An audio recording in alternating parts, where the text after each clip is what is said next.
Hi guys, today I'm going to share with you my recipe for a char sui pork / pepper pork. So to make this, we're going to start with a piece of pork, boneless pork. You can use the belly or you can use the shoulder. And we're going to add some sesame oil, some JGM Chinese seasoning, salt to taste,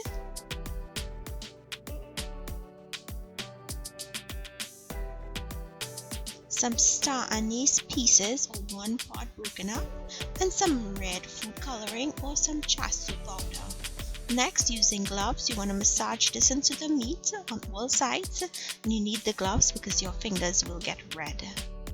Once it's properly mixed in, it goes into the oven to bake 400 degrees Fahrenheit for 1 hour. Once it comes out, set aside and allow it to cool down completely. After it has cooled down, you go ahead and slice it into thin strips.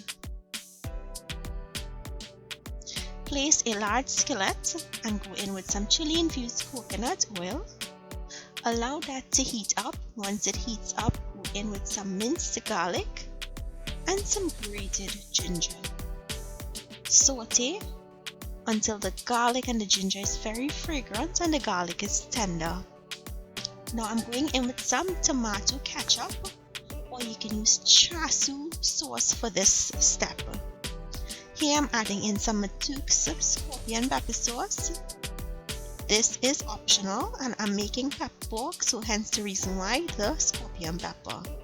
Mix and continue to cook for 5 minutes. Next I'm going to go in with some soy sauce. And this is a dark soy sauce. Next goes in some sesame oil, some sugar which is optional, some more of that JGM Chinese seasoning salt. If you can't find a JGM brand, you can use any brand you have. Cook for an additional 2 minutes, add in some pimento peppers or hot peppers, and continue to cook for an additional 2 minutes. Next, go in with the pork pieces. Now guys, I use pork for this, but you can use chicken or shrimp if you wanted to. Mix and coat that pork in that delicious sauce.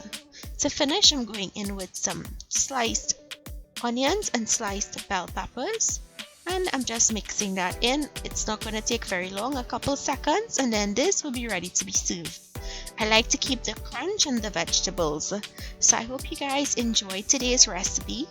Remember, you can omit the ketchup and use char sui sauce or any other Chinese sauce you may like. Thank you guys so much for watching, and I'll see you in my next video. Bye!